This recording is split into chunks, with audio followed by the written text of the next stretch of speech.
सी set की जरूरत क्यों पड़ी? चल तो रहा था, तो ये पागलपन था, असमानता आपने क्रिएट कर पगलाए दी। थे, पागलपन था। ये बात तो आंदोलन में भी बोल रहे थे कि हाँ, पगला आपने काफी साल आंदोलन किए इसमें। पगला था। बोर्ड का अध्यक्ष, नाम था डीपी अग्रवाल। इस राक्षस ने एक पूरी पीढ़ी का वध कर दिया। तो आप फिर उदाहरण दे देंगे, धीरू भाई अंबानी 100 रुपये लेके उतरे थे मुंबई, आज उनके पास ये है। इस तरह के मोटिवेशन और इस तरह के जुमलों से हर आदमी की ज़िंदगी नहीं चलाई जा सकती। हम सबको मोटिवेट नहीं करते। जो आदमी पैसा लेके सपना बेच रहा है वो इतना गैर जिम्मेदार अगर अपने ही बात में होगा, तो अब आप सोचिए कि कोचिंग धंधा कैसे बन चुका है। तो हीरा मंडी हो चुका है। जब हम छोटे थे ना, तो मम्मी ये कहती थी जो नालायक बच्चा होता है वो कोचिंग जाता है। अभी भी जो नालायक बच्चा होता है कोचिंग खोल लेता है। खोल ले। हाँ, लायक लोग तो नौकरी करके निकल गए बेचारे। आप अपने आप को राइटिंग का डार्क हॉर्स मानते हैं? अपने आप को मैं पंडित जवाहरलाल नेहरू मान लूँ, इससे क्या है? ठीक है ना। तो सरकार अपने में गुणात्मक सुधार नहीं करेगी शैक्षणिक ढांचे में। विद्यार्थियों को बोलने के लिए नेता लोग नया जुमला फेंकना शुरू किया है, नौकरी करके क्या करोगे, नौकरी देने वाला बोलो। जॉब है नहीं, स्टीव जॉब्स पैदा कर रहे हैं। मैंने आपका ही कोट कहीं पढ़ा था कि अगर टीवीएफ एस्पिरेंट के राइटर ने डार्क हॉर्स टेबल पर रखकर अगर कहानी ना लिखी हो तो मेरा नाम बदल देना।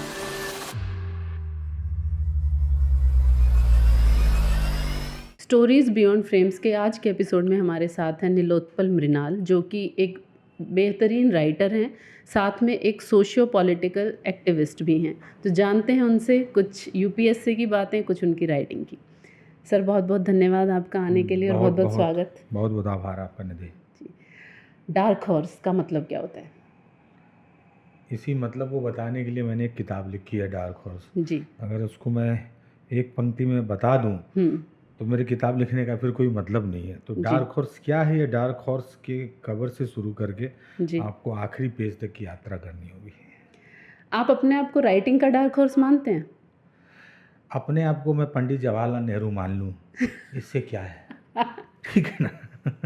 तो मुझे कोई क्या मानेगा, ये मानने वाले का मानना है ना। मैं अपने बारे में क्या सोचता हूँ कोई बहुत मायने नहीं रखता है जी। तो इसलिए आदमी को जब आप कोई भी काम सार्वजनिक करते हैं या सामाजिक करते हैं तो उसका मूल्यांकन तो सार्वजनिक और सामाजिक होता है। तो जो सार्वजनिक काम है उसका सार्वजनिक मूल्यांकन होगा। तो मैं अपने बारे में क्या राय रखूँ? फिर भी जैसे आपने 9 दिन में किताब लिख दी थी, और मैंने सुना था आपके ही किसी इंटरव्यू में कि 27-28 पब्लिशर ने उसको पहले रिजेक्ट किया था, फिर वो छपी। तो हाँ, सब करते हैं। मुझे लगता है कि सबके साथ ऐसा होता है। बस इसमें महत्वपूर्ण यही हुआ कि जब छपी किताब तो फिर वो स्थापित हो गई। बस यही बात है। बहुत लोग ऐसे होते हैं जो रिजेक्ट होते हैं, छपते हैं। इसलिए और अब के दौर में मैं छपना तो बिल्कुल आसान काम है, बहुत। कोई भी कहीं से कभी भी छप सकता है।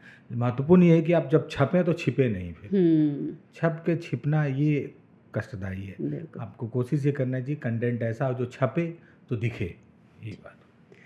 सर, आपने जो किताब लिखी उसमें एक यूपीएससी एस्पिरेंट की स्ट्रगल है। तो इंडिया में यूपीएससी तो है ही है कि हम बिहार, झारखंड और यूपी को देखते हैं तो स्टूडेंट्स बिल्कुल भर भर के आते हैं, बट फिर भी सरकारी नौकरी को इतनी महत्वता क्यों दी जाती है? क्यों ना दी जाए, ये भी एक सवाल इससे निकल सकता है। सरकारी नौकरी को महत्व देना किसी समाज के लिए घातक कहाँ से है, या युवाओं को भविष्य के साथ ये बुरा क्यों है?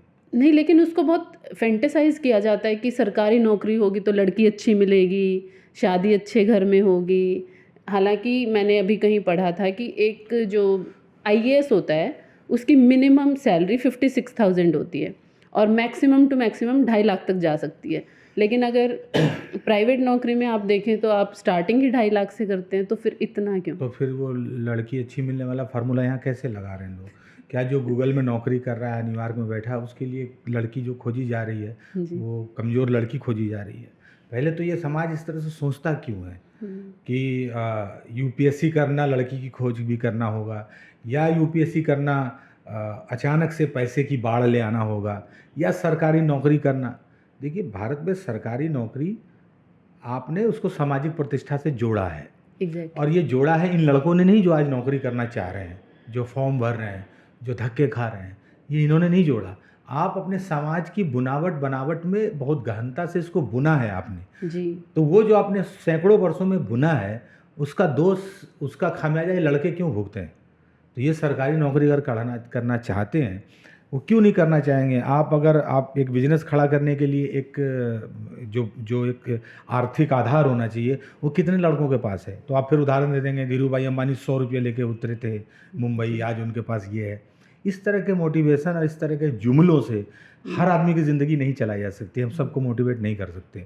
हम टाई कोट लगा के, उछल कूद थोड़ा सा मचा के, थोड़ा बहुत ताली बजवा सकते हैं, भीतर की आग है, तू कर सकता है, तेरे में है, ये सब कर सकते हैं। लेकिन हज़ारों हज़ार लाखों करोड़ों ऐसे युवा जो गांव देहात में बैठ के, जिनको अपने स्कूल पढ़ने के लिए प्रेरित कर रहे हैं, कॉलेज वो अपनी मेहनत से पढ़ने जा रहे हैं, वो विश्वविद्यालय में अच्छी पढ़ाई करना चाह रहे हैं, वो मेहनत कर रहे हैं, और अचानक से उनको हम ये बोल दें सरकारी नौकरी आप इसलिए करना चाहते हो क्योंकि लड़की अच्छी चाहिए, सरकारी नौकरी आप इसलिए करना चाहते हो क्योंकि आपको पावर चाहिए। भाई उनको एक सुरक्षा चाहिए, एक प्रतिष्ठित जीवन चाहिए। तो आप आर्थिक सुरक्षा क्यों चाहिए? क्योंकि वो आर्थिक रूप से असुरक्षित है। प्रतिष्ठित जीवन क्यों चाहिए? क्योंकि वो जीवन भर असमानता और अपमान सह के आया है। तो जो चीज़, ये दोनों चीज़ें जहाँ पर आपको तुरंत से मिल सकती है, एक रिजल्ट आने के अगले सेकंड से मिलना शुरू हो जाती हैं, क्यों नहीं उसकी तरफ आकर्षण होगा? तो आप पहले समाज, भले अमेरिका का समाज बनाइए पहले, तब भारत की नौकरी पर बहस करेंगे हम लोग। समाज है भारत का और जुमले फेंके जा रहे हैं अमेरिकी समाज का, तो ये दिक्कत है ना। कल मैं किसी को सुन रही थी, एक मैडम थी, और वो कहती हैं कि 80% युवा जो बेरोजगार हैं वो वही हैं जो सरकारी नौकरी का इंतज़ार कर रहे हैं। वो वही हैं जिनको नौकरी नहीं मिली और जिनको कोई रोजगार नहीं मिल रहा है, फिर भी उनमें हिम्मत है कि वो अभी भी पढ़ रहे हैं और नौकरी ढूंढ रहे हैं सरकार से।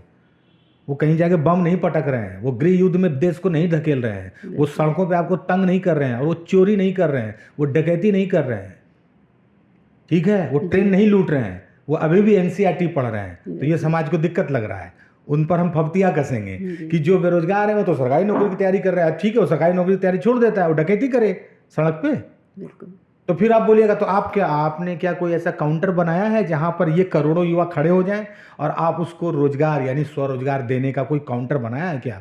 आपको क्या लगता है ये जुमले, नारे, पेंटिंग, डेंटिंग, ये कर्ज लोन, 1 लाख लोन ले लो, 50,000 लोन ले लो, इसी से सारे युवा सब कुछ बदल दें अपना? आप कितने लोगों को 2 लाख रुपया, 50,000 रुपया का लोन देके एक रोजगार दीजिए, उसको वही सामाजिक प्रतिष्ठा मिल जाएगा जो सरकारी नौकरी वाले को आप देते हैं। मैं इसलिए बार बार कह रहा हूँ कि जो आपका सामाजिक ताना बाना है, अगर उसमें परिवर्तन नहीं लाइएगा तो इस पीढ़ी पर फप्तियाँ कस के या इसको उसकी बलि चढ़ा के क्या फ़ायदा?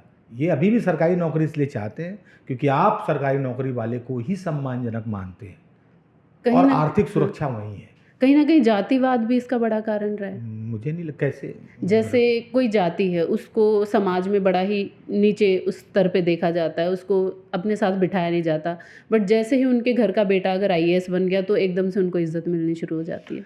हो सकता है ये भी कुछ लोगों के लिए ये भी एक कारण अपने हो सकते हैं, होते भी हैं। भाई यहाँ कलेक्टर की जात जो है कि पूछी तो नहीं जाती है, अगर पूछी भी जाती है तो उनके सामने नहीं पूछी जाती है, पीठ पूछे पूछी जाती है, और अगर पूछी भी जाती है तो जताई नहीं जाती है। तो ये तो है ही। तो निश्चित रूप से मैं यही तो मैंने उसका उत्तर पहले दे दिया कि सामाजिक प्रतिष्ठा जी, समाज में स्थान दिलाने का संघर्ष। दूसरा ये भी है, आर्थिक संघर्ष भी है। इसमें 1 महीने में वेतन आ जाएगा, वेतन कम आएगा कि ज़्यादा आएगा नहीं है महत्वपूर्ण, वेतन आ जाएगा। बहुत मिनिमम पर समझौता करने वाले वो लड़के लड़कियां हैं जो सरकारी नौकरी चाह रहे हैं, लेकिन हम एक अलग तरह की पेंटिंग बना के दिखा रहे हैं कि ये इसलिए सरकारी नौकरी चाह रहे हैं कि इसमें हवाबाजी होगा, पैसा होगा, अच्छा शादी हो जाएगा। ऐसा नहीं है। अच्छा शादी तो क्या, जो करोड़ों का टर्नओवर वाला जो कर रहा है वो किससे कर रहा है शादी? मैं उन लड़कियों के बारे में भी करूँ, लड़की लड़कों से शादी कर रही हैं, लड़के कैसे कर रहे हैं? इसलिए ये बात नहीं है, सीधी सी बात है। आप पढ़ा रहे हैं, लिखा रहे हैं, और आपने विश्वविद्यालय की पढ़ाई का डिज़ाइन ऐसा किया है कि हमको नौकरी चाहिए जी, ठीक है, तो फिर नौकरी दीजिए। तो सर जैसे बिहार, झारखंड, यूपी से सबसे ज़्यादा लोग आते हैं आईएएस करने, दिल्ली, मुंबई, बड़े बड़े शहर। आंकड़ा बड़ा ही वो है, वो जुमला है। हरियाणा में आप पता करिए कि लड़के जाके मुखर्जी नगर में देखिए कि एक एक कमरों में 6-6 लड़के वहाँ पर जो ठूस के पढ़े हुए, उसमें 2 बिहारी होगा, 4 हरियाणा होगा। और दिल्ली पुलिस की तैयारी करने के लिए जो लाखों लोग वहाँ पर मौजूद हैं वो हरियाणा से आ रहे हैं, ठीक है। आप जाके जयपुर और जोधपुर और वहाँ पर देखिए कि जो कोचिंग इंस्टीट्यूट चल रहे हैं वहाँ बिहार का लड़का नहीं बैठा हुआ है जी। वो जो अरबों रुपये का व्यापार चल रहा है जयपुर जोधपुर में, है ना, वो उसको कौन, कोटा में उसको कौन चला रहा है? वो केवल बिहारी नहीं चला रहा है। हर प्रदेश के लोगों की ज़रूरत है सरकारी नौकरी। ये दिखाया जाता है कि बिहार यूपी वाले और कुछ नहीं कर सकते इसलिए करना चाह रहे हैं। कर सकते हैं, करने वाले कर रहे हैं। पंकज त्रिपाठी हीरो है, मनोज वाजपेयी, जी महेंद्र सिंह धोनी भारतीय टीम का कप्तान था, सुरेश रैना क्रिकेट खेल रहा था, करने वाले सब कर रहे हैं, है ना। लेकिन वही है कि ये पोर्ट्रेट किया जाता है कि यूपी बिहार से भीड़ आ रही है। जी तो आप मुखर्जी नगर जाके गिनती करिए कि कहाँ से भीड़ आ रही है। पुणे में जाके पूछिए कि वहाँ मराठे के लड़के कैसे पढ़ रहे हैं, आईएएस की तैयारी कर रहे हैं।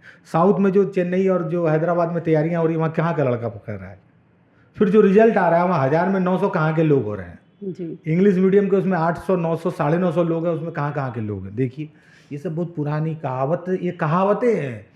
सबसे ज़्यादा नौकरी ढूंढने यहीं के लोग आ रहे हैं। हमारी जनसंख्या ज़्यादा है तो औसत ज़्यादा निकलेगा, इतनी सी बात है, एवरेज। जी जब हम छोटे थे ना तो मम्मी ये कहती थी जो नालायक बच्चा होता है वो कोचिंग जाता है।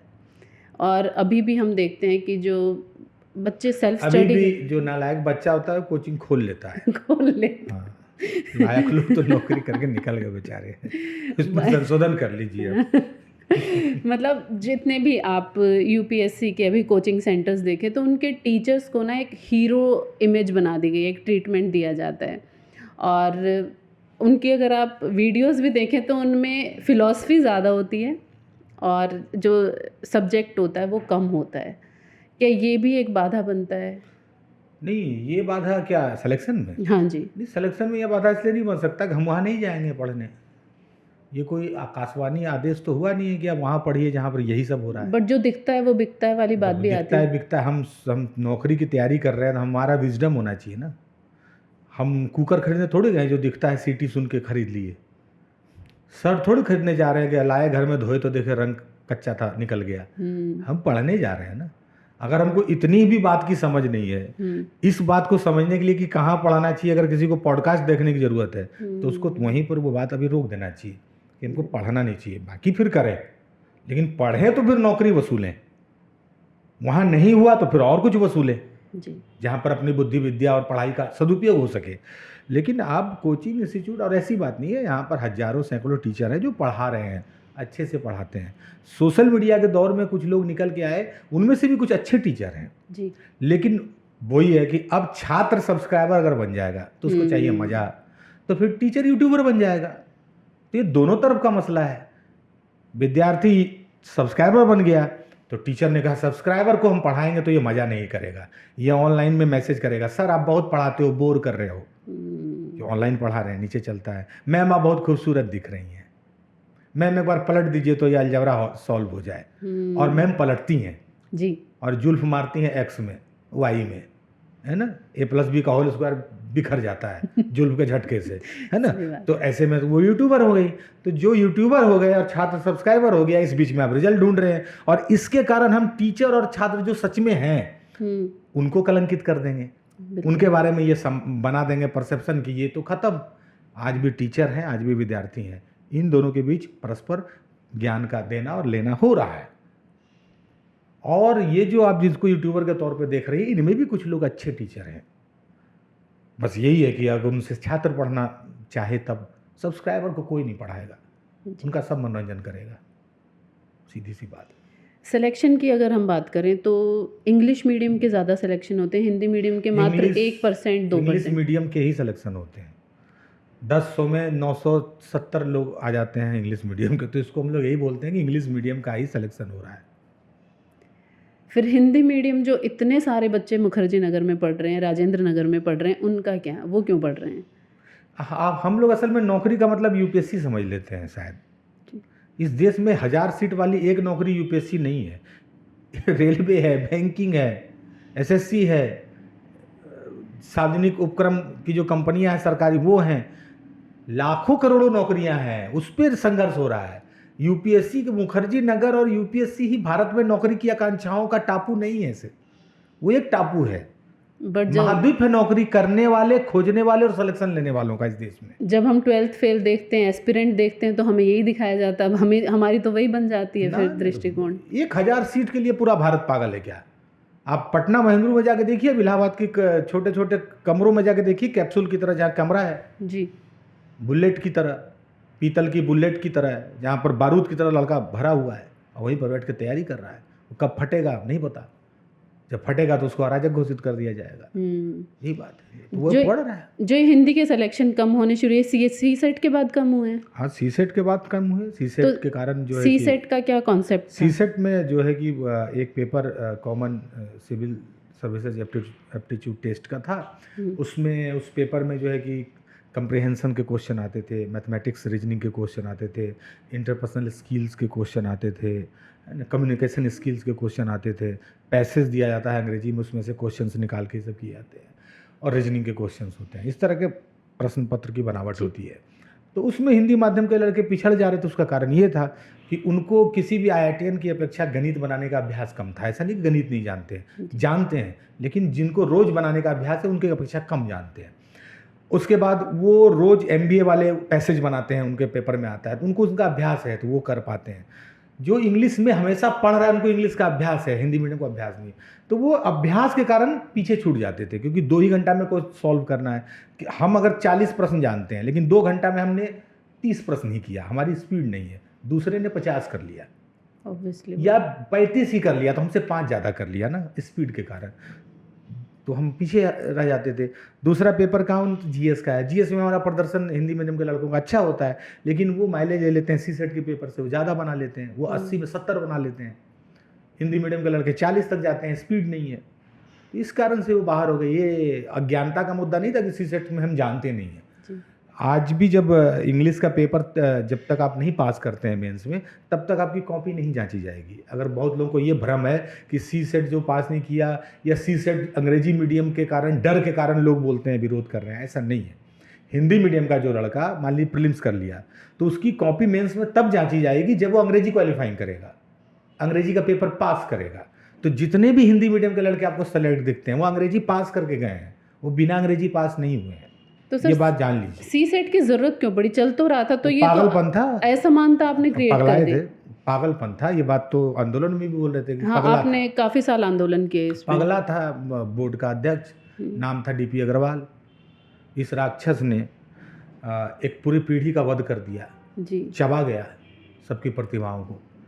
ये आदमी दानव के तौर पे आया UPSC में, और हम लोगों ने इनके खिलाफ किया आंदोलन। हाँ, आपने काफ़ी साल तो DP अग्रवाल जहाँ भी हो, ईश्वर बाद में भी इनकी आत्मा को शांति दे। इन्होंने बर्बाद कर दिया पीढ़ी को, कोई मतलब नहीं था। वो कह रहे हैं कि इंटरपर्सनल स्किल हमको देखना है, कम्युनिकेशन स्किल देखना है, हमको रीजनिंग की क्षमता देखनी है। ये सारी चीज़ें सब्जेक्ट न्यूट्रल हैं। एक रिक्शा वाल चलाने वाले में जो अनपढ़ है उसमें भी कम्युनिकेशन स्किल होता है, बिल्कुल अपने लेवल। आप ट्रेन में देखते हैं सामान बेचने वाले का वायरल होता है कि देखो क्या मार्केटिंग स्किल है, इस तरह से करके सामान बेच दे रहा है। वो स्किल है, कम्युनिकेशन स्किल है। इसके लिए फिजिक्स पढ़ना, केमिस्ट्री या हिस्ट्री, बायोलॉजी या मैथ पढ़ना जरूरी नहीं है। अगर मैं रीजनिंग बना रहा हूँ, इसके लिए मैथमेटिक्स हमको आना जरूरी है, ऐसा नहीं है। तो दिमागी क्षमता, उसके कसरत और व्यायाम से संबंधित जो भी प्रश्न आए थे कि हम स्किल देखेंगे, कम्युनिकेशन देखेंगे, इंटरपर्सनल स्किल देखेंगे, उसके लिए इन्होंने सब्जेक्ट ले आया अंग्रेजी और अंग्रेजी और मैथमेटिक्स। तो लड़के बाहर होने लगे। ये पागलपन था इनका। अब ये क्वालिफाइंग हो गया है, तो क्वालिफाइंग हो गया तो अब मेरिट GS से बनता है। तो वहाँ पर आके अब हिंदी मीडियम के लड़के फिर से मेंस देने लगे हैं। तो संख्या 50-60 अब हुई है, जो बीच में 20-30 चली गई थी, अब 60-70-80 तक भी पहुँचने लगी है। अब देखिए फिर आगे क्या होता है हिंदी मीडियम। इंग्लिश मीडियम के स्टूडेंट कहाँ से पढ़ते हैं? क्योंकि उनके एक भी टीचर का नाम हमें नहीं पता। नहीं, वो नहीं पढ़ता। वो वही बात है कि गुरु द्रोणाचार्य हमारे हिंदी मीडियम में बतासा बेचेगा तो बेचे, फिर अर्जुन नहीं पैदा कर पाएगा। यहाँ पर गुरु द्रोणाचार्य को ही झंडू माम बेचना है, ठीक है ना? तो अर्जुन कहाँ से पैदा कर पाएगा?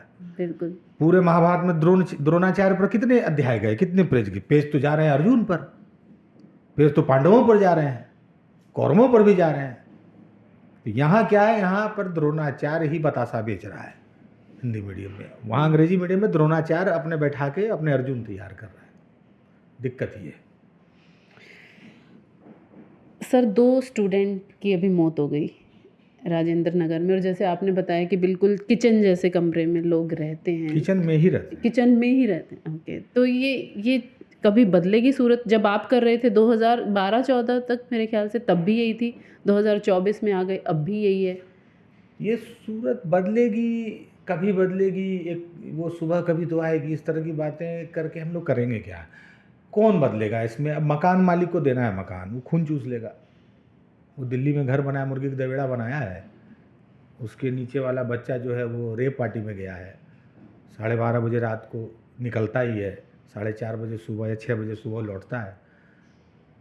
बाप भी जो है भट्ट होकर लेटा हुआ है, बच्चा काम नहीं कर रहा है, कोई दुकान है, बीच में 3 मंजिला 4 मंजिला बिल्डिंग बनाया हुआ है, उसी में यूपी बिहार राजस्थान महाराष्ट्र का लड़का दे रहा है, उसका कमाई चला रहा है। तो मुर्गी का दबड़ा बनाएगा ही, ज़्यादा से ज़्यादा पैसा टान सकें।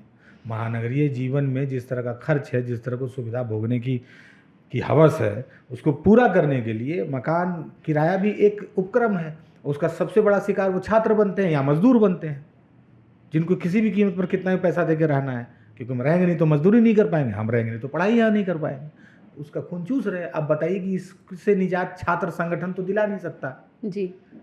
सरकार जो है कि क्या बोलते हैं कि झुग्गियाँ तो बना नहीं सकती अब छात्रों के लिए कि अलग से झुग्गियाँ बनाएं, तो कम से कम किराया नियंत्रण जैसा कोई कानून ले आए। बिजली के मीटर्स वगैरह की रीडिंग के लिए जांच की एक प्रॉपर तरीका हो, जिससे समझा जा सके कि जितना बिजली खपत होता है विद्यार्थी उतना ही पैसा दे। ऐसा ना हो कि इसके बिजली बिल से 3 बिल्डिंग का बिजली किराया जा रहा है, मोटर खुद मकान मालिक इन्हीं के पैसे से चला रहा है। ठीक है। और रेंट कंट्रोल का कोई एक उपक्रम होना चाहिए, कानून होना चाहिए, उसकी मॉनिटरिंग होनी चाहिए। यही किया जा सकता है। अभी अगर आप देखें, मैं एक पॉडकास्ट में एक टीचर से ही बात कर रही थी, उन्होंने बताया कि जो कॉलेज के स्टूडेंट होते हैं और जो कोचिंग के स्टूडेंट होते हैं उनमें बहुत अंतर होता है। कॉलेज में जो टीचर बनता है क्योंकि उसको टीचर बनना था इसलिए बनता है, और बच्चा वहाँ पढ़ने नहीं आता। और कोचिंग में बच्चा पढ़ने आता है लेकिन वहाँ पर टीचर वो नहीं होता जो टीचर बनना चाहता था, तो इसलिए वहाँ टीचर उतना पढ़ा के खुश नहीं होता। कहाँ? कोचिंग में। अच्छा। कोचिंग में स्टूडेंट ज़्यादा पढ़ने के इच्छुक हैं और टीचर कम कॉलेज में टीचर पढ़ाने के इच्छुक हैं क्योंकि वो टीचर ही बनना चाहते थे। अच्छा। तो इसमें कितना सच है कि कोचिंग में स्टूडेंट तो आते हैं पढ़ने के लिए लेकिन टीचर पढ़ाने वाले नहीं है, वो बस इसलिए टीचर बन गए क्योंकि उनका सिलेक्शन नहीं हुआ। मैंने आपको क्या कहा कि जो निकम्मा वो कोचिंग खोल लेता है, यही बात उन्होंने थोड़ा अच्छे शब्दों में कहा, वो टीचर है तो जी वही बात है। मतलब लेकिन इसके बावजूद भी पढ़ाने वाले टीचर हैं। जब आप कोचिंग खोलते हैं तो आप ये बोल के नहीं बच सकते हैं कि पढ़ाने का मन नहीं था तो आ गए। आप पैसा लेते हैं बदले में, और बदले में सपना नोट करवाते हैं वहाँ नोट्स में कि ये अपना तकदीर नोट करो, मैं तुम्हें सिलेक्शन दिलवा दूंगा। तो जो आदमी पैसा लेके सपना बेच रहा हो, इतना गैर जिम्मेदार अगर अपने ही बात में होगा, तो अब आप सोचिए कि कोचिंग धंधा कैसे बन चुका है। ये तो हीरा मंडी हो चुका है, हो गया ना। मेरे अनुसार नहीं, शिक्षक के अनुसार। जिन शिक्षक ने आपको कहा कि कोचिंग में खड़ा टीचर पढ़ाना नहीं चाहता है, अरे भाई अगर मैं मजदूरी भी करने जा रहा हूँ, मैं नहीं करना चाहता था, तो अगर मेरे हाथ में फावड़ा है और एक हाथ में मजदूरी है तो मुझे मन लगा कि वो करना चाहिए, क्योंकि उसके बदले में मुझे मजदूरी अगर मिल रही है। यहाँ तो आपको भविष्य सौंप दिया है जिन छात्रों ने, आप वहाँ खड़े होकर कितना गैर जिम्मेदार हैं। तो आप समझ लीजिए कि हिंदी मीडियम कैसे रिजल्ट लाएगा जहाँ ईमानदार शिक्षकों की कमी है। ये मैं बोलता, इससे बेहतर है कि आपने जिस भी शिक्षक का पॉडकास्ट किया है उनके कहने का अर्थ यही है। एक स्टूडेंट आता है सर, आजकल तो 10वीं 12वीं से यूपीएससी की तैयारी कराने लग गए हैं, आईआईटी की तैयारी, JEE की तैयारी। तो एक बच्चा आता है, वो प्रीलिम्स करता है, फिर वो मेंस क्लियर करता है, फिर वो इंटरव्यू में रह जाता है, फिर वो दोबारा मान लो उसकी एज ही निकल गई, फिर वो ज़ीरो से लाइफ अपनी शुरू करता है। तो क्या जो इंटरव्यू जिसने कुछ मार्क्स से क्लियर कर लिया 50 से 70 से, उसके लिए कुछ नहीं देना चाहिए गवर्नमेंट को? रहना चाहिए, लेकिन ये एक सरलीकरण है मुद्दे का कि जो इंटरव्यू करके आ गया है वो 0 से शुरू करता है, ऐसा कुछ नहीं है। ओके। आप IAS इंटरव्यू देके उसी कोचिंग में, जिस कोचिंग से पढ़ के आ रहे हैं वहीं बैठिए, वहाँ भी आपको 10 लाख का पैकेज मिल जाएगा, मिनिमम 12 लाख का। वहीं खड़े जहाँ पर से आप जिस कोचिंग से आए, वही कोचिंग का टीचर बोलेगा मेरे साथ हो जाओ, तुमको 50 लाख कमवा देंगे। ये सब बात नहीं है। IAS इंटरव्यू दे के लड़का अगर रो रहा है कहीं पर, तो उसको रोने दीजिए। उसको मतलब हम क्या बोलें, उसको मतलब कुकुर के पूंछ से जो है लिख दिया गया है उसका तकदीर। अगर वो रोले फिरता है बात बोल के हम IAS का इंटरव्यू दिए और हमको सहानुभूति चाहिए, हमको सरकार से मदद। अरे मैं 1000 बार कहता हूँ कि हम लोग को भी पॉडकास्ट में या चैनलों को, इस देश में जो छोटी नौकरियां हैं जिसमें करोड़ों लड़के झोंका रहे हैं, उस पर बात करनी चाहिए। ये IAS इंटरव्यू वाले चाहते हैं कि हम इनके सहानुभूति में सरकार जो है एक ऐसा चैम्बर बनाए, स्वर्ग ऐसा बनाए जहाँ इनको घुसा दिया जाए। कौन IAS का इंटरव्यू दिया हुआ आदमी किस कंपनी में जाके खड़ा होगा, अपना रिजल्ट दिखाएगा, उसको नौकरी नहीं मिल जाएगा? एकदम कहाँ, कौन छांट रहा है उसको, जरा देखें। ये बात मुझे किसी स्टूडेंट ने बोली, इसलिए मैंने आपसे बोलेगा ही ऐसे। वो भी दिया था क्या? नहीं दिया होगा, इंटरव्यू दिया था, मेंस किया था, मेंस किया था, मतलब इंटरव्यू देने गया था ना, फेल हो गया था इंटरव्यू में फेल हो गया, अब भागा है, अगर अभी घूम रहा है तो उसका नंबर दीजिए, हम उसके माता पिता से बात करेंगे। कोचिंग खोल ली उसने, कोचिंग खोल ली, उसका कोचिंग का भी यूएसपी ये होगा कि मैं आईएएस इंटरव्यू दिया हूँ, तो कहाँ से खोल लिया? देश में उन लोगों से पूछिए जो छोटी छोटी परीक्षाओं में अपनी ज़िंदगी लगाए हुए हैं, हवन कुंड में आहुति दे रहे हैं, उन पर कोई इस देश में बात नहीं करता। उसमें कोई 12th फेल 11th फेल नहीं बनेगा।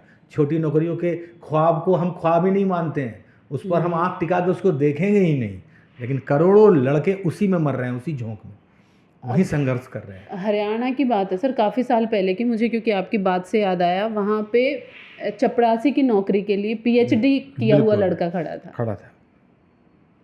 पीएचडी किया हुआ लड़का खड़ा था। ये सरकारी नौकरी में छोटी नौकरियों की हाल है जी। आईएएस इंटरव्यू देके लौटा हुआ लड़का उस लाइन में खड़ा नहीं है।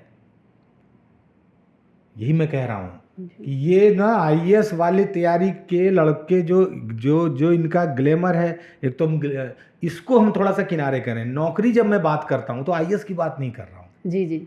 जब मैं कहता हूँ कि नौकरी चाहते हैं लोग, इसका मतलब सब आईएएस बनना नहीं चाहता है। बहुत सारी नौकरियाँ हैं जिसमें बहुत लोग लगे हुए हैं। हम लोग आईएएस की तैयारी बाद उसके बाद उससे काउंटर करते हैं, उसके बाद हर लड़कों को हतोत्साहित कर देते हैं जी। अरे तुम आईएएस ही बनना चाहते हो क्योंकि पावर है इसमें लाल बत्ती मिलेगा, इसमें एकदम हनक है। भाई सब आईएएस बनने के लिए नहीं बैठे हैं, वो तो 1000 सीट की बात है। यहाँ लाखों लाख सीट जो सरकारी नौकरियों की और है उसकी बात हो रही है। ये बात है। कुछ लोग तो सर आईएएस बनने के बाद नौकरी छोड़ देते हैं क्योंकि पूछिए उनसे, छोड़ दे रहे हैं। तो कहाँ से ये ईश्वर का सिंहासन मिलना है? यही तो मैं शुरू से कह रहा था कि ऐसा नहीं है। जो आपने कहा ना कि जो आईएएस बन लेता है उसी को अप्सरा प्राप्त होती है, और जो अप्सरा आईएएस बन जाए, या मान लीजिए जो जो जो जो लड़की मान लीजिए आईएएस बन जाए उसको इंद्र भगवान प्राप्त हो जाते हैं। आप ही ने कहा ना अभी शुरुआत में, तो मैं कह रहा हूँ तो फिर छोड़ कर देते हैं नौकरी, उनको उनसे भी अच्छा जीवन कहीं मिल रहा है ना। तो नौकरी खोजने आना पैसा और सुविधा का ही मुद्दा नहीं है। और आईएएस हो भी सकता हो किसी के लिए जो छोटी छोटी नौकरियां ढूंढ रहे हैं, वो जीवन में सुरक्षा चाहते हैं, आर्थिक सुरक्षा। जो इतने बड़े मुल्क में इतने अस्थिर मतलब आर्थिक ताने बाने में, जहाँ पर कोई भी सरकार आए उसके एक अस्थिर ताने बाने में, वहाँ पर अपने को टिकाए रखना बहुत बहुत बहुत कठिन है। उस कठिन दौर में कुछ लोग पढ़ लिख के चाहते हैं कि नौकरी कर लें। ये कहाँ से बुरी बात है? ये जो पैसा, पावर, लाल बत्ती के नाम पे ग्लैमराइज कर दिया है। कितने लोग, यही तो मैं कह रहा हूँ कि ये तैयारी करने वाले कितने लोग हैं। पटना महेंद्रू में जो लड़का बैठा है उसको हम बोलेंगे आईएएस की तैयारी करो, नहीं उठ के जाता है। वो बैठा, वो रेलवे में टिक लगा रहा है, वो लूसेंट पढ़ रहा है भाई, वो किरण में गोला लगा रहा है, उसको नहीं बनना है आईएएस। उनको नौकरी चाहिए। उनके घर में एसएससी करने के बाद दिवाली मनती है भाई। उनके घर में रेलवे में गैंगमैन हो जाने के बाद जो है दिवाली मनने लगती है। उनको इसमें क्यों लपेट के हम बोल रहे हैं कि ये लोग तो पावर के लिए बनना चाहता है? ऐसा कुछ नहीं है। सुरक्षा चाहता है, जीना चाहता है। आपके पास कोई उपक्रम नहीं है। आपकी पढ़ाई का मॉडल ऐसा है कि या तो हम सरकारी नौकरी करेंगे, वरना ये पढ़ाई किस काम की है? बताइए हमको। मेरे बीए की डिग्री पर कहाँ पर आप प्राइवेट में नौकरी दिलवा दीजिएगा, बताइए। तो सरकार अपने में गुणात्मक सुधार नहीं करेगी शैक्षणिक ढांचे में। विद्यार्थियों को बोलने के लिए नेता लोग नया जुमला फेंकना शुरू किया है, नौकरी करके क्या करोगे, नौकरी देने वाला बनो। जॉब है नहीं, स्टीव जॉब्स पैदा कर रहे हैं यहाँ। सही बात। इस देश में बहुत सारे आईएएस, और ये जब मूवी हम देखते हैं तो कहते हैं कि हम सिस्टम बदल देंगे। हम मतलब हर कोई ये चाहता है ना कि मैं एक गरीब परिवेश से आया हूँ, मैंने इतनी मेहनत की, तो मैं ये चाहता हूँ कि कोई और ये सब फेस ना करे। लेकिन जैसे ही वो सिस्टम का हिस्सा बनते हैं वो सब भूल जाते हैं। हाँ, होता है, अधिकतर के साथ यही होता है। हाँ, वो पहले बोलते भी इसलिए है कि इंटरव्यू वगैरह देना होता है, उसको प्रैक्टिस रखना होता है जी। बाकी ठीक है सब। इंटरव्यू की बात जब आती है तो फेसबुक पे बहुत इंटरव्यू आते हैं आईएएस के, वो सब हर कोचिंग वाले करते हैं। तो वो क्या मतलब रियल में भी वैसा ही होता है इंटरव्यू? ये देने वाला आपको बताएगा। जो लोग अधिकतर बैठे होते हैं बोर्ड में, उन्होंने कभी इंटरव्यू दिया नहीं होता है। आपको देश के जो चर्चित कुछ अगर डमी इंटरव्यूअर अगर हों तो उन्होंने इंटरव्यू नहीं दिया है कभी। उनको भी नहीं पता कि भीतर क्या होता है। तो बाहर वो लहरिया लूट रहे हैं, विद्यार्थी लुटा रहा है, बस मज़ा आ रहा है। तो फिर स्टूडेंट मतलब जब रियल इंटरव्यू के लिए जाता होगा वो तो बौखला जाता होगा कि ऐसा तो मतलब कुछ प्रश्न इस स्तर के तो आते नहीं जितना मनोरंजक प्रश्न पूछे जाते हैं आपके डमी इंटरव्यू में हाँ वीडियो वो बनाने तो के लिए। वो शायरी कंटेंट, सुनते हैं। वो कंटेंट है, वो यूट्यूब का कंटेंट है, उस कंटेंट पर सिलेक्शन नहीं होता है। वहाँ पर इस तरह से प्रश्न नहीं पूछे जाते हैं, वहाँ पर कोई तानसेन और बिरबल नहीं बैठा हुआ जो कि दाव खेल रहा है किसी के साथ, ऐसा नहीं है। जब मैं आपकी डार्क हॉर्स पढ़ती हूँ उसमें एक स्ट्रगल स्टोरी है, संघर्ष है एक। आजकल 12वीं क्लास के बच्चे को अगर आप देखो तो कहेगा कि मैं तो बहुत स्ट्रगल कर रहा हूँ। तो तुमको 12वीं का पेपर पास करना है तो उतना तो तुमको पढ़ना ही पड़ेगा ना। तो उस हार्ड वर्क को स्ट्रगल एक बहुत ही फैंसी वर्ड हो गया है, हर कोई स्ट्रगल स्ट्रगल स्ट्रगल कहता है। आपको क्या लगता है कि स्ट्रगल क्या है? उसका कारण ये है कि स्ट्रगल नाम के बीमारी, पहले बीमारी बनाया गया स्ट्रगल को, उसका टेबलेट लाया गया जिसका नाम है मोटिवेशन। वाह। तो जब मोटिवेशन का टेबलेट बेचने वाला कंपनी खुल जाएगा तो वो हल्ला करेगा ना कि स्ट्रगल बीमारी है। हाँ। ए आप बीमार हैं, आप स्ट्रगल कर रहे हैं, हाँ सर हाँ, तो आप एक मोटिवेशन का टेबलेट लीजिए हमारा कंपनी का, ठीक है। तो स्ट्रगल को बीमारी ही बनाया गया क्योंकि मोटिवेशन का टेबलेट बेच सकें, मोटिवेशन का इंजेक्शन लगा सकें। ये मोटिवेशनल स्पीकर सबका कोट टाई उतारिएगा, आधा आदमी संघर्ष से बाहर आ जाएगा।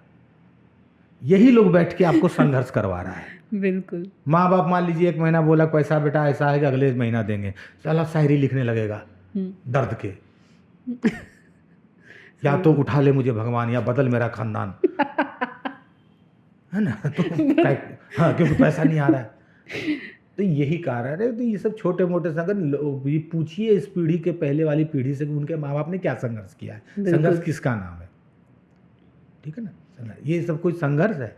वही बात है, वो जो फिल्मों के हीरो हीरोइन के बच्चे जिस तरह का संघर्ष कर रहे हैं कि वो डायरेक्टर बन रहे हैं, फिल्म हिट नहीं संघर्ष कर रहे हैं, है ना। क्रिकेटर्स के बच्चे जिस तरह का संघर्ष, ये फैंसी संघर्ष जो आया है, ये फैंसी मोटिवेशन के टेबलेट की बिक्री के लिए आया है। मोटिवेशनल स्पीकर्स की एकदम से बाढ़ आ गई है अब दुनिया में। वो क्योंकि संघर्ष नाम की बीमारी को कोरोना से ज़्यादा फैला दिया गया है नई पीढ़ी में। संघर्ष फील करके आपको अच्छा भी लगता है। गर्लफ्रेंड बॉयफ्रेंड है, बॉयफ्रेंड संघर्ष करा तो गर्लफ्रेंड कंधे पे हाथ रखती है और कहती है चलो ना चांद गगन तले, मैं कांटों में भी तुम्हारे साथ चलने को तैयार हूँ। फिर लड़का हाथ रखता है उस पर, कहता है कि क्या चांद के पार चलोगी, वहाँ संघर्ष की दुनिया नहीं है। अच्छा लगता है संघर्ष ना, संघर्ष से शायरी निकल रहा है, संघर्ष से गद्य निकल रहा है, दर्दिला उपन्यास निकल रहा है, ठीक है। संघर्ष से जो है कि प्रेमालाप हो रहा है। संघर्ष के कारण जो है कि आप कहीं जाते हैं तो आपको लोग पानी पूछ रहा है। संघर्ष के कारण आपको ट्रेन में सीट मिल जाता है, आप कहिएगा मैं संघर्ष कर रहा हूँ सर, यूपीएससी मेरा नहीं हुआ। अभी एगो संघर्ष वाला वीडियो आया, 96 लाख मेरा जो है कि गेम में ख़त्म हो गया। हाँ। आया ना, देखिए उस संघर्ष से कितना वो बेचारा नाम कमाया। 96 लाख उसको अगर एक झटके में लिखने दे दिया जाए तो जीरो लगा नहीं सकेगा वो 96 लाख का। लेकिन देखिए उसका थोथना ही 96 जैसा, इधर से 9 इधर से 6, लेकिन देखिए वो कह रहा है कि मैं 96 लाख आ रहा, कितना अच्छा लग रहा है, लोग घेरे हुए हैं, मज़ा आ रहा है। उसके पॉडकास्ट नहीं, उस चैनल पर आ रहा है, पॉडकास्ट भी हुए उसके बाद में उसने अपनी स्टोरी बताई। अगर वो बोल देता कि मेरा 1 रुपया भी नहीं गया, मैं कोई संघर्ष नहीं कर रहा हूँ, लेकिन ये जो गेम है ये बुरा है, खत्म होना चाहिए, कोई उसका बात सुनता नहीं। मैं भी बोल रहा हूँ कि ये जो जुआ खेला जा रहा है मोबाइल पे, टीवी पे, जो क्रिकेटर खिला रहे हैं, ये गलत है, इसको ख़त्म किया जाए, बैन किया जाए। अब इसको आप वायरल करके दिखाइए तो कि एक लेखक ने ये कहा। नहीं, हम अभी कहेंगे मैं इसमें 73,374 रुपया हार चुका हूँ और रोना शुरू कर दूँ, तब देखिए। तो संघर्ष जितना बिक रहा है ना तो मज़ा आता है। फिल्म का अभिनेता बोलता है मैं संघर्ष कर रहा हूँ, मैं गांव से आया हूँ, मैं अंतरिक्ष से आया हूँ। हर जगह संघर्ष बिक रहा है। ऑफिसर्स जाते हैं जो सिलेक्शन ले लिए हैं मोटिवेशनल स्पीकर बन के, मैं संघर्ष करके आया हूँ। बिक रहा है, इसीलिए हो रहा है। आप सिर्फ मोटिवेशनल स्पीकर का दुकान बंद कीजिए, भारत का आधा युवा संघर्ष से बाहर हो जाएगा। बिल्कुल ठीक है, यही बात है। सरकारी नौकरी में सर रिजर्वेशन होनी चाहिए? हाँ, होनी चाहिए। लेकिन अगर कोई आईएएस बन गया है, फिर उसका बेटा भी आईएएस बन गया, फिर भी होनी चाहिए? नहीं होनी चाहिए। तो इसके लिए कौन आवाज़ उठाएगा? तो सब आप जैसे भी बोली, हम भी बोले हाँ, तो 2 आवाज़ उठा, ऐसे तीसरा को बोलेगा हाँ सही बात है, 3 आवाज़ उठेगा, ऐसे ही उठ सकता है। करना है सरकार को। अगर आपको लगता है कि सरकार के पास कान नहीं होता है जी, हाथ होता है, उसको जो करना है करेगा, सुनता नहीं। देखिए अगर ये सब माइक से आवाज़ उठ जाए तो उठा रहे हैं हम, बोले हम, आप जो कही बिल्कुल। मिलना चाहिए, मैं कहा हाँ, और जो आईएएस के बच्चे हैं उनको नहीं मिलना चाहिए, नहीं मिलना चाहिए, हम भी करें, नहीं मिलना चाहिए, निश्चित रूप से नहीं मिलना चाहिए। आप जब सीसेट के लिए प्रदर्शन कर रहे थे तो आप राहुल गांधी जी से भी मिले और फिर उसके बाद आप मोदी जी से भी मिले? नहीं, मोदी जी से मोदी मिलना जी से नहीं मिले। इनके गाड़ी के आगे हम लोग आंदोलन करने आए थे, इनसे मिल नहीं तो पाए। फिर इन्होंने आपकी बात मान ली थी? हाँ, मतलब जितेंद्र सिंह जी से मिला गया, अमित शाह जी ने हमारे मुद्दे सुने, संघ के लोग थे, राम माधव जी सबसे ज़्यादा सक्रिय थे, उन्होंने। बट सर फिर हटाया क्यों नहीं इसको इतना होने के बाद? क्वालिफाइंग हो गया है तो अच्छा, बुरा नहीं है, बुरा नहीं है, ठीक है, उससे कोई प्रॉब्लम नहीं आ रही हिंदी मीडियम को? उससे बहुत ज़्यादा प्रॉब्लम नहीं आएगी। अब लोग कह रहे हैं कि अब प्रश्न बहुत खतरनाक आने लगे हैं, तो उत्तर सरल कर, प्रश्न सरल कर दिया जाए, कोई डिमांड हो सकता है क्या? नहीं हो सकता है ना। तो सीसेट क्वालिफाइंग ठीक है, हो सकता है जब सरकार किसी कमेटी को ले या किसी को जरूरत नहीं तो हटा भी दे, हो सकता है। एक चीज़ मैंने पढ़ी, लेटरल हायरिंग, वो कितनी इम्पोर्टेंट चीज़ है, क्या वो होनी चाहिए? खतरनाक है वो। खतरनाक है? बिल्कुल ठीक नहीं है? नहीं है। आप हमको अभी बना दीजिएगा भोपाल का कलेक्टर अचानक से कल, तो हम क्या करेंगे? बट सर अगर स्किल्स हैं किसी में, स्किल्स कैसे नापिएगा? इसी का तो एग्ज़ाम हो रहा है, स्किल नापने के लिए तो एग्ज़ाम होता है, और होता क्या है? ये शंकर भगवान थोड़ी त्रिशूल लग के नियम बनाए हैं कि ये सुनो, एक यूपीएससी का एक एग्ज़ाम होना चाहिए तब आईएएस बना, ये स्किल के तो एग्ज़ाम है, तो ये फिर एग्ज़ाम में हमको क्यों फंसा रहे हैं आप? बट ऐसा उसका फॉर्म किस तरह से भराता है कि हम जिस सरकार के लोग होंगे बस इसीलिए, तो हम बचपन से यही करें, यूथ बूथ पर खड़ा रहे कि 50 साल में डायरेक्ट हो जाएगा, पढ़ेगा क्या है? स्किल नापने के लिए आप क्या करते हैं? जो भी आप करते हैं, फिर ये वाला कौन सा स्किल है जो आप नाप रहे हैं विद्यार्थियों बट से? अगर लेटरल हायरिंग के टाइम पे कोई एग्जाम रख दें तो फिर ठीक है? ठीक है, आप करिए, इस एग्जाम में बिठा दीजिए उनको, उम्र सेम का एग्जाम सेम एग्जाम में बिठा दीजिए। नहीं तो इन बच्चों को वही एग्जाम लीजिए जो उनसे आप ले रहे हैं, कुछ तो करना होगा ना। जिस सीट पर बैठने के लिए युवा इतना गाली सुन रहा है, उस सीट को आप कैसे दे दीजिएगा शॉर्टकट में किसी को? जिस सीट पर बैठने के कारण लड़का को, पूरा पीढ़ी को निकम्मा कह दिया जा रहा है, ये सरकारी नौकरी चाह रहा है, उस सीट पर आप दूसरे को कैसे बिठा रहे हैं? उनसे चाय का ही नहीं भिजवा रहे हैं, उनको बड़ा आदमी बनाइए ना, उनको एंटरप्रेन्योर बनाइए जो बोलने में जीभ टेढ़ा हो जाता है। और यूपी बिहार का लड़का कहता है कि ये करो, है हरियाणा और का लड़का बोल पाएगा एंटरप्रेन्योर? इतना खड़ा जो बोलता हो, बोल पाएगा? जीभ टेढ़ा हो जाएगा, घी लगा के मुलायम करना होगा जीभ, तब जाके ये शब्द निकलता है। अरे बनाना चाह रहा है कितना आराम से, रील बना के बिजनेसमैन बना दीजिएगा जिस देश में बनाया जा रहा है। आज मैं बताता हूँ आपको बिजनेस के 10 नए आइडिया दोस्त, इसके पहले सब्सक्राइबर कर ले, चैनल बजा लें, घंटा बजा दें, ठीक है? बिल्कुल 10 आइडिया बता दिया, बस युवा हो गया, बन गया, ऐसा कुछ नहीं। और प्राइवेटाइजेशन कर दें तो? किस चीज़ का? सारे डिपार्टमेंट्स जितने भी हैं ये कर दें तो वही होगा जो आपका हवाई जहाज के टिकट में हो रहा है। छठ में टिकट अभी 32,000 का है, 5,000 का टिकट 32,000 में मिलेगा। आप सोच लीजिए क्या होगा। बुरी चीज़ नहीं है सरकार जो बताया जाता है, सरकारी काम बुरा नहीं है। सिस्टम को दुरुस्त करने की बजाय उसको बारूद लगा के उड़ा देने की बात जो हम करने लगते हैं, तो हम बहुत अति की तरफ बढ़ने लगते हैं। सिस्टम ठीक करने की बात होती है, नहीं उड़ा ही दो ऐसा नहीं है। अरे जहाँ लूप फॉल है उसको ठीक किया जाए। बट सर सरकार नहीं रहेगी, अगर लोकतंत्र नहीं रहेगा, सब खत्म हो जाएगा। ठीक है, एक फाइल पड़ी रहती है महीनों महीनों, तो 2 साल पड़ी रहे, फाइल ही नहीं बनेगा, प्राइवेट आ जाएगा तो। सरकार चाहे भाजपा की हो, चाहे कांग्रेस की हो, चाहे किसी की हो, एक जनता के द्वारा चुना गया प्रधानमंत्री है, इसीलिए आप और हम सुरक्षित हैं। लोकतंत्र को इतना बुरा और सरकार को इतना बुरा बना के ना दिखाया जाए, वही है जो हम लोग हैं।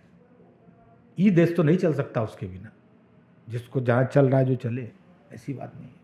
एक फाइल 1.5 महीना अगर पड़ी है तो फाइल की गति बढ़ाने के लिए जो नियम हो सकते हैं उस पर काम क्यों नहीं करना चाहती है?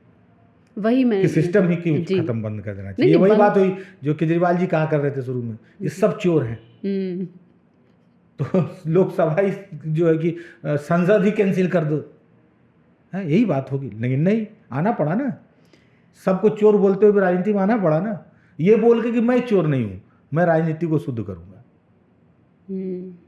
फिर हुआ क्या कि अब भी केजरीवाल पर भी चोरी का आरोप है, तो ठीक है, फिर उम्मीद कीजिए कि सिस्टम को ठीक करने वाला कोई आदमी और आए। कहिएगा कितना बार विश्वास करें, तो भाई आपकी उम्र, आपको कितना जीना है? 70 साल 80 साल आप जाइए ना, नई पीढ़ी फिर करेगी प्रयोग। इसके लिए लोकतंत्र थोड़ी खत्म कर दिया जाएगा। नहीं, मेरा कहने का मतलब ये, जैसे इतना लंबा टाइम लग जाता है लेकिन फिर भी हम देखते हैं कि सरकारी नौकरियां बहुत कम निकलती हैं। तो जब मैन पावर की ज़रूरत है तो फिर इतनी कम नौकरियां क्यों निकलती हैं, और निकलती भी हैं तो फिर उसमें कहीं घूस देकर लोग आ जाते हैं।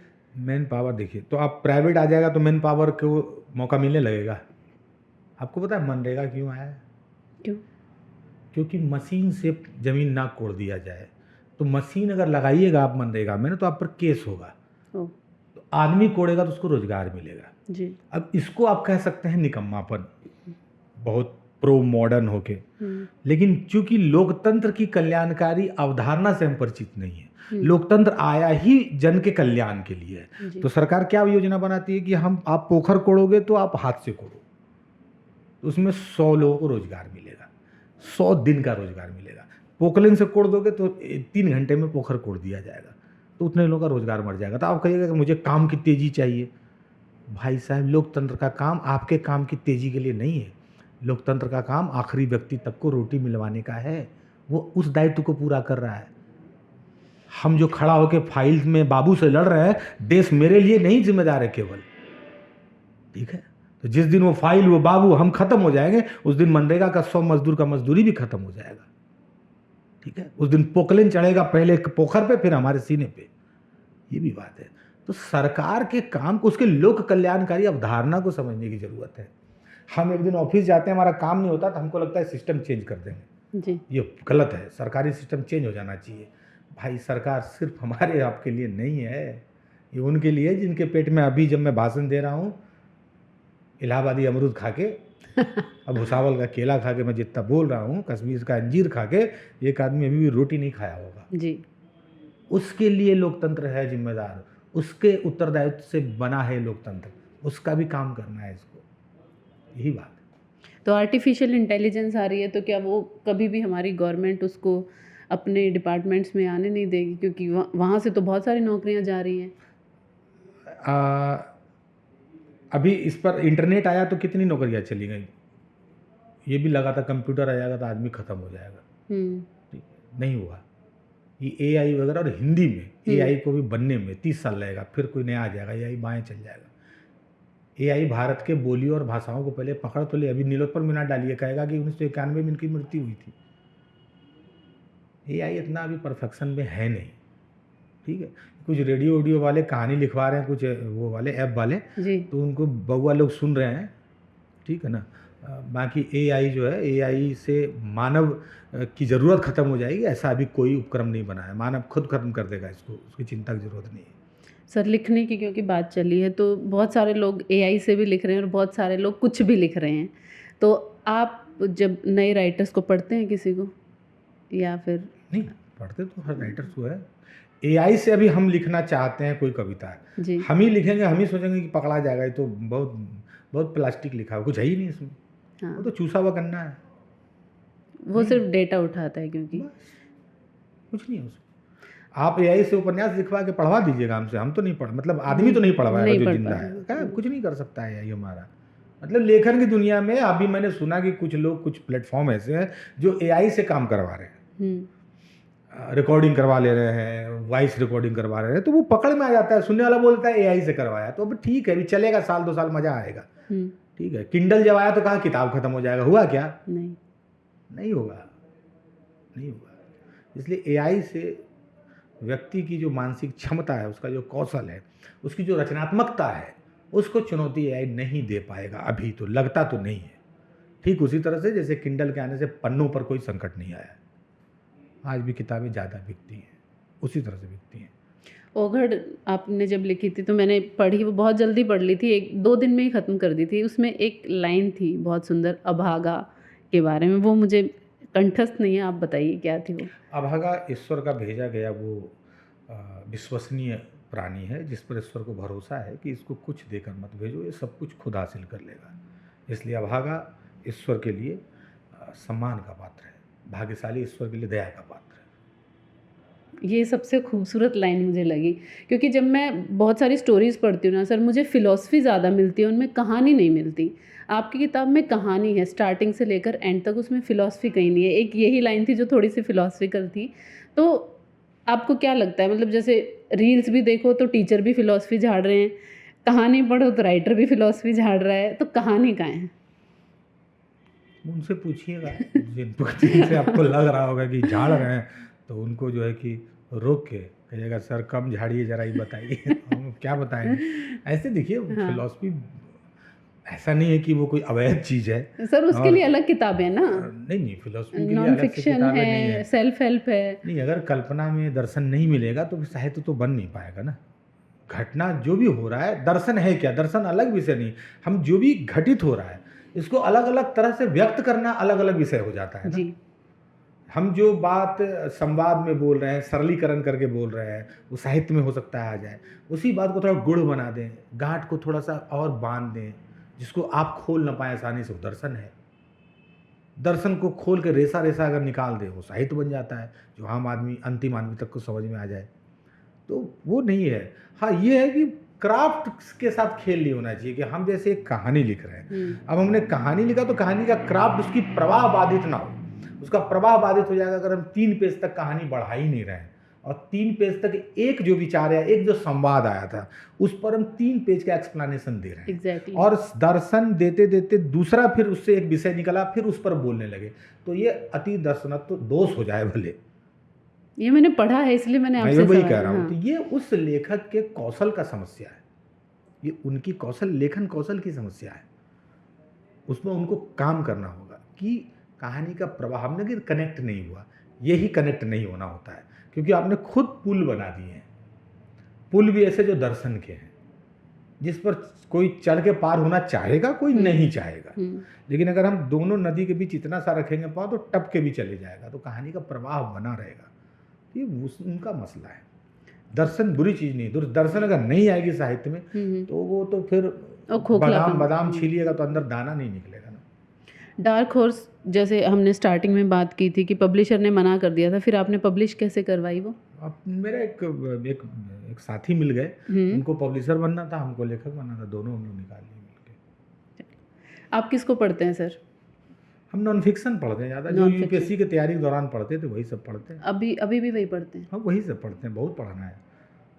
फिक्शन नहीं पढ़ते, मतलब प्रेमचंद जी वगैरह? प्रेमचंद के अलावा प्रेमचंद रेणु, बस प्रेमचंद रेणु, काशीनाथ सिंह, अमरकांत, ये सब थोड़ा 2-4 को पढ़ते हैं। जी।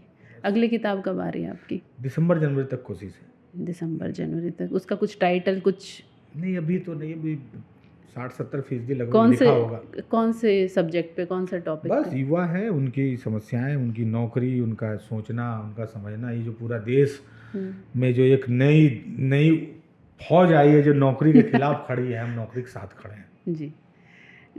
करोड़ों लड़कों को नौकरी चाहिए, लड़कियों को। जी। डार्क हॉर्स पे एक कंट्रोवर्सी है कि किसी ने उसकी कहानी चुराई और उस पर एक वेब सीरीज़ बनाई, तो वो कितनी सत्य है? नहीं पता मुझे। अब मैं बोलता हूँ कि अगर अकेले मैंने वो फिल्म देखी और अकेले मैंने वो किताब पढ़ी हो तो मैं इस पर बोल सकता हूँ। बट मैंने आपका ही कोट कहीं पढ़ा था कि अगर TVF एस्पिरेंट के राइटर ने डार्क हॉर्स टेबल पर रखकर अगर कहानी ना लिखी हो तो मेरा नाम बदल हाँ, मैं तो कह रहा हूँ ना, यही मैं कह रहा हूँ कि ये मैं बार बार खुद बोलूँगा तो बेकार है। फिल्म है और मेरी किताब है, जो उसने मेरी किताब पढ़ी है उससे पूछिए तो ज़्यादा मैंने पढ़ी है और मैंने एस्पिरेंट देखी। तो मैंने सबसे पहले ये कहा यार ये कहानी तो डार्क हॉर्स की, बात खत्म, इसलिए मुझे कहने की जरूरत नहीं। तो लीगली फाइट किया था वो आपने? नहीं, अब वो मुद्दा छोड़ दिया मुझे कोई रचनात्मक कामों में इतना कौन मगजमारी करे, तो वो कोई बात नहीं है। अच्छा है वो लोग, लेकिन वो लोग अच्छा काम कर रहे हैं, आगे उन्होंने आगे बहुत चीज़ बनाया है, आज भी बहुत अच्छी अच्छी चीज़ें बना रहे हैं। उसके बाद तो खैर तो वो काम खत्म हो गया। लेकिन ये कि वो है या नहीं है, ये तो मेरे कहने का मुद्दा नहीं। मेरा सिर्फ ये कहना था, मैंने ध्यान दिलाया कि है। अब जिस पाठक ने पढ़ा है, जिस दर्शक ने देखा है, वो तय कर ले कि है कि नहीं है। मैंने तो अपनी ओर से कुछ नहीं कहा, आपने कहा ना कि मुझे लगा, बस यही मुझे भी लगा ना कुछ क्योंकि मेरी किताब थी तो मैंने कह दिया जी। आपको लगा तो आपने मन में रख लिया, मेरी किताब थी तो मैंने कह दिया। नहीं, मैंने भी कहा, मतलब कहने का मतलब कि मैं गया कि ये गलत हुआ मेरे साथ, यही बात। कुछ वर्ड्स हैं, कुछ नाम हैं, मैं आपको वो बोलूँगी, आपको उनके बारे में जो आप फील करते हैं वो बोलना है। हरिशंकर परसाई। ऐसे तो बस सिखाते हैं हम लोगों को, व्यंग का तरीका सिखाते हैं, तो मास्टर है। जो आजकल स्टैंड अप कॉमेडी भी कह सकते हैं। ये सब स्टैंड अप कॉमेडी ये सब हास्य नहीं है, हास्यास्पद है। आप इनका सुन के नहीं हंसते हैं, इनके एफर्ट को देख के हंसी आती है कि कितना मुश्किल कर दिया है समझना है। स्टैंड अप कॉमेडी का तो बाप रे बाप। सर पोएट्री हो या कॉमेडी, कॉमेडी का सबसे बड़ा मर्म है उसमें फिलोसफी होना चाहिए। एग्जैक्टली मैं वहीं पे आ रही थी कि जब हम पुराने राइटर्स को जैसे हरिशंकर परसाई को ही पढ़ते हैं तो कॉमेडी का एक ये होता था मोटिव कि जो बात आप डायरेक्टली नहीं कह पा रहे हैं उसको आप किसी तरह से घुमा फिरा कर फिलोसफिकली कह दें। नहीं वो तो कह ही रहे हैं, वो तो आपका क्राफ्ट है। नहीं सर, गाली नहीं वो तो आप कह रहे देंगे बिना उसको बोले घुमा के कह देंगे, वो तो क्राफ्ट है। मैं कह रहा हूँ जो भी हंसी जिसमें उसमें कोई बात होनी चाहिए, उसके गर्भ में एक बात छुपी होनी चाहिए। एग्जैक्टली बात छुपी जानी। गाली गलौज क्या, माँ बहन की गालियों को डार्क कॉमेडी बोल रहा है सब। हाँ, सोचिए आप, ठीक है ना। मतलब स्टैंड अप कॉमेडी और ये सब की बात कर, मैंने देखिए मैंने 400 पेज का उपन्यास लिखा है जी, ठीक है। सिचुएशन से कैसे हास्य पैदा होता है ये हमको स्टैंड अप कॉमेडियन से सीखने की जरूरत नहीं। बिल्कुल नहीं। ठीक है, आपकी बुक तो खैर मैं स्टैंड अप कॉमेडी मैं भी कर, आप कह रहे तो मैं शुरू करूंगा मैं और मैं बताऊंगा लोगों को स्टैंड अप कॉमेडी कैसे किया जाता बिना गाली दिए। अब चलिए आज नवरात्रि है, शुरू ही कर देंगे। ठीक है सर, मैं आपका पहला मतलब स्टैंड अप कॉमेडी करना बुरा नहीं है, इसलिए यही बोल के इसलिए मैं कर रहा हूँ, मैं भी शुरू करता हूँ जी। लेकिन वो जिस तरह से कर रहे हैं वो उसमें कॉमेडी नहीं है भाई, नहीं है। और बहुत आसान। मैं तो मुझे ये आश्चर्य, मुझे लगता था कि गांव देहात में जो कि कठिन है बातों को समझाना, सबसे ज़्यादा आसान है बातों को समझाना यहाँ पे शहर के बच्चों को। ये किसी बात में हंस देते बेचारे, किसी बात पर रो देते हैं। काहे कि सारा काम मोटिवेशनल स्पीकर ने पहले से करके रखा है। हमसे पहले इसको कोई टाई वाला रुला दिया है छोटा छोटा बात पे, तो हम तो हल्का सा कुछ बोलेंगे रोने लगता है। हमसे जो है कि पहले इसको कोई छोटा छोटा बात पे हंसा चुका है, तो हम तो दिए गए घनघना के हंसने लगता है। इतना आसान कर दिया है हंसना रोना, इतना आसान हो गया हंसना रोना, मेहनत ही नहीं लग रहा है, इसलिए लोग गाली देते हैं तो हंस जाता है। कोई कॉमेडियन आता है ऐसे करके टेढ़ा होकर माइक पढ़ खड़ा था, अबे उसी में लोग हंसने लगते हैं। तू यहाँ बस इसी में हंसने लगा, सब तेरे साथ ये इसी में सब हंसने लगा। सतही तौर पर हो गया। सतही भी सतह है ही नहीं इसमें। सतह कहाँ है इसमें हवा है, हवा में हंस रहा है सब, क्योंकि वो हंसने आया है और पैसा दे दिया है तो हंसेगा नहीं तो लोग उस पर हंसेंगे। अबे तू हंसने का पैसा दे के आया तो और हंस नहीं रहा है, इस पर पब्लिक उस पर हंसेगा, बाहर हंसेगा चना वाला कि आप हंस नहीं रहे हैं, रो रहे हैं, पैसा तो हंसने का दिए थे तो कॉमेडियन आया है। उस पर ना हंसे इसलिए हंसते हुए घुसता है, हंसते हुए निकलता है। बाद में जाके वो सरदार खान, वो पीयूष मिश्रा जी के जैसा जो गन सभा से उन्हें कोड़ा मारे थे, बाद में कोड़ा मारता है वो आईना में जाके कि कहाँ गए थे हंसने। ठीक है वहाँ तो हंसता ही है बेचारा कुमार विश्वास जी। अरे बड़े कवि और जिन्होंने हिंदी के मंच को इस रंग में रंगा कि कई युवा कवि बनना चाहते हैं। गमछा जो है कि हमारा आज आप लेकर नहीं आए वैसे। अब मैं बहुत ही अब उसको जो है गमछा को मैं बहुत ऐसे मौक़ों पर जहाँ पर मैं दुनिया को दिखा सकूं, उड़ा सकूं, वैसे मौक़ों पर लेके मैं गमछा जाने लगा हूँ।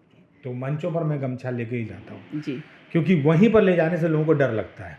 बिल्कुल, खेत खलिहान में तो सब गमछा लेके जा रहा है, जहाँ पे आप सूट पहन के जा सकते थे वहाँ गमछा लेके जाना महत्वपूर्ण है। यहाँ पर तो मैं गमछा लेके आ ही सकता था, आप उनको नहीं टोकती। महत्वपूर्ण है जब हम मंच पर जाएं जहाँ सब टाई में हो, वहाँ हम गमछा में रहते हैं। बहुत बढ़िया। तो इसलिए पंकज त्रिपाठी बहुत बड़े अभिनेता, और एक ऐसा अभिनेता या एकमात्र अभिनेता जिस अभिनेता को हिंदुस्तान के किसी भी गांव का बच्चा कहता है कि भैया इस फिल्म में हीरो हैं। ये संबंध किसी हीरो ने अभी तक, नायक ने बनाया नहीं अपने दर्शकों के साथ, जो उन्होंने बनाया। वो एक हीरो इमेज रहती थी सब, वो हीरो थी, जो हीरो जो है कि जो वो ऐसा चमकता हुआ हीरा है जहाँ तक हमारी आंखें भी उसको देख नहीं पा सकती, आंखें चौंधिया जाए। पंकज त्रिपाठी जी ऐसे हैं जिनके लिए कोई भी, मैं ऐसे हजारों लड़कों से मिलता हूँ, वो कहते हैं पंकज भैया इस फिल्म में है। तो ये उस आदमी ने मिट्टी की पकड़ से जो है कि एक ऐसा संबंध बनाया है अपने अपने देखने वाले, अपने दर्शकों से, वो विरले है, वो दुर्लभ है। बिल्कुल। छठ पूजा हमारी हमारे लिए हमारा सामाजिक सांस्कृतिक पर्यावरणीय आधार है, पारिवारिक आधार है। छठ के बिना परिवार नहीं। छठ बताता है समाज कितना ज़रूरी है, छठ बताता है परिवार कितना ज़रूरी है, छठ बताता है कि गांव घर कितना ज़रूरी है, छठ बताता है कि नदी पेड़ पौधा कितना ज़रूरी है। तो एक इतना सामासिक पर्व हमारी संस्कृति में है नहीं। छठ आप अकेले नहीं मना सकते हैं। अभी मेरा छठ पे गीत आने वाला है, उसमें हम यही कह रहे हैं कि हम छठ अकेले मना ही नहीं सकते हैं ना। इसलिए मैंने आपसे सवाल पूछा, क्योंकि मैंने देखा था कि आपका एक गीत आ रहा है। हाँ, गीत से याद आया, आपका एक गीत है रील बनाने वाले लड़के, वो मेरा फेवरेट है। वो उसकी आप कुछ लाइनें सुना दो। कविता तो हम पैसा लेके सुनाते हैं जी। पैसा दे आप लोग स्टैंड अप कॉमेडियन को सुनते हैं पैसा दे के, कभी सबको बोलते कुछ सुना दीजिए। जैसे ज्योतिष को देखते सब बोलता है हाथ सर देख लीजिए मेरे तकदीर। अच्छा, 2 लाइनें सुना दीजिए। सुना रहा हूँ। मेरे कॉलेज की दीवारों पर जा, दिल बनाने वाले लड़के, और चलती तीर को हंस के अपने दिल पर खाने वाले लड़के, उड़ती तीर भी खुद पर लेके लड़ भिड़ जाने वाले लड़के, दिल टूटे तो बिस्तर पर ही झील बनाने वाले लड़के, उस दौर का जादू क्या जाने ये रील बनाने वाले लड़के। इसमें एक लाइन है, नई किताबों पर पुराने अखबार की जिल्द चढ़ाने वाले लड़के। वो मेरी फेवरेट लाइन है। और खा के समोसा सीनियर के सिर बिल टिकाने वाले। हाँ, बिल टिकाने वाले लड़के। एक आखिरी, social media influencer. Social media influencer का सबसे ज़्यादा इन्फ्लुएंस अपनी ज़िंदगी पर पड़ रहा है। कोई कुछ बोल के जेल चल जाता है, कोई कुछ बोल के कहीं फंस जाता है, कोई कुछ बोल के कुछ हो जाता है। हाँ। तो इन्फ्लुएंसर लोग का ज़्यादा इन्फ्लुएंस उन्हीं की ज़िंदगी पर पड़ रहा है, तो उससे बचना चाहिए। सोशल मीडिया पर जिसका भी जन्म हुआ है जी, उसकी मौत सोशल मीडिया पर लिखी हुई है, ये तय है। कोई भी कितना भी बड़ा आदमी हो, जिसका जन्म वहाँ हुआ है उसका मृत्यु वहीं तय है। ठीक उसी तरह से जिसका जन्म धरती पे हुआ है यहीं उसका मृत्यु है। वही सोशल मीडिया है। सोशल मीडिया एक नई दुनिया है, एक नया ग्रह है, यूँ कहिए कि पूरा ब्रह्मांड है। वहाँ पर जिसका जन्म होगा उसकी मृत्यु वहीं पर लिखी है। इसलिए बहुत तरीके से, बहुत सावधानी से जीवन वहाँ पर चलाना होता है। इसलिए मैं अक्सर कहता हूँ मुझे कि भाई जो लेखक है वो किताब लिखो, बिल्कुल। जो कवि है मंच पर जाओ, क्रिकेटर हो फील्ड में रहो, विद्यार्थी हो परीक्षा में बैठो, बचोगे। सोशल मीडिया पर जन्म जिसका हुआ है उसको तो वही खा जाएगा। मरने का मतलब कि लोग भूल जाएंगे या कुछ भी हो सकता है। तो वो अभी जब हम देखते हैं ना जो लोग लिख रहे हैं, तो वो भी इसी दृष्टिकोण से लिखते हैं कि मैं ये बोलूँगा तो मैं वायरल हो जाऊँगा। हाँ, हो सकता है। तो आप लिखने वालों को क्या एक मैसेज देना चाहेंगे? आप अगर अच्छा लिखेंगे उसको बाद में बोलेंगे तो वायरल हो जाएंगे, इसके लिए चिंता करने की जरूरत नहीं है। तो आप अच्छा लिखें ना, उसी को बोलना है। बिल्कुल। बोलते बोलते क्यों लिखना है? तो आप लिखें, स्थिर हो के आराम से लिखें, फिर उसको बोले। वायरल होना बुरा नहीं है, होना भी चाहिए। हम ही अब बोल लिए तो अब इसने पूरे बोले में हम भी बाद में वीडियो देख के सोचेंगे कि इसमें कौन सा 30 सेकंड है जो वायरल हो सकता है जी। बाद में पता चलेगा ऐसा कोई भी लाइन नहीं है जो वायरल 30 सेकंड में हो सकता है। मैंने जो भी बात बोली है लंबे संदर्भ में बोली है जी। और अगर बात कट के यहाँ से निकल गई तो संदर्भ नहीं निकल आएगा तो नहीं होगा, नहीं कोई बात नहीं है। लेकिन हम वही बोलेंगे जो हम बोलना चाह रहे हैं, जो बोलना चाह रहे हैं। इसके लिए हम कट टू वन लाइनर नहीं बोलते, ठीक है ना। ये बात मतलब आपको जो अच्छा लगे, जो सही हो वो लिखे, ये ना सोचे कि आपके दिमाग से जो आ रही है बातें, जो लॉजिकल है, जो आपको काम की लग रही है, वो तो आप लिखेंगे ही। मतलब वायरल होने के खुमार से निकल के लिखना होगा। आप अच्छा लिखेंगे तो वायरल हो ही जाएंगे, कोई दिक्कत नहीं है। वायरल हो रहे हैं लोग तो उसमें दिक्कत क्या है? वायरल होना बुरा नहीं है। मेरी चीज़ें दुनिया तक पहुंच रही है तो ये गलत बात नहीं है। लेकिन आप अगर स्थिर होकर लिखेंगे तो गहरा लिख सकेंगे और गहरी चीज़ें दुनिया के पास पहुंचा पाएंगे। सीधी सी बात है। बिल्कुल। जो लोग वायरल है वो बुरे हैं ऐसा नहीं है, या उन्होंने हल्का काम इसीलिए किया क्योंकि वायरल होना चाहते हैं, मैं तो ये भी नहीं कहता हूँ। मैं ये कह रहा हूँ कि उन्होंने वक्त दिया। अगर हम वक्त देंगे तो हम और भी बेहतर चीज़ों को वायरल करवा सकते हैं। बस इतनी सी बात है और कोई है नहीं। तो बहुत बहुत धन्यवाद सर अपना वक्त देने के लिए और आपकी आने वाली किताब के लिए बहुत सारी शुभकामनाएं और बहुत गीत बहुत के लिए भी। बहुत बहुत धन्यवाद थैंक यू सो आपका। मच।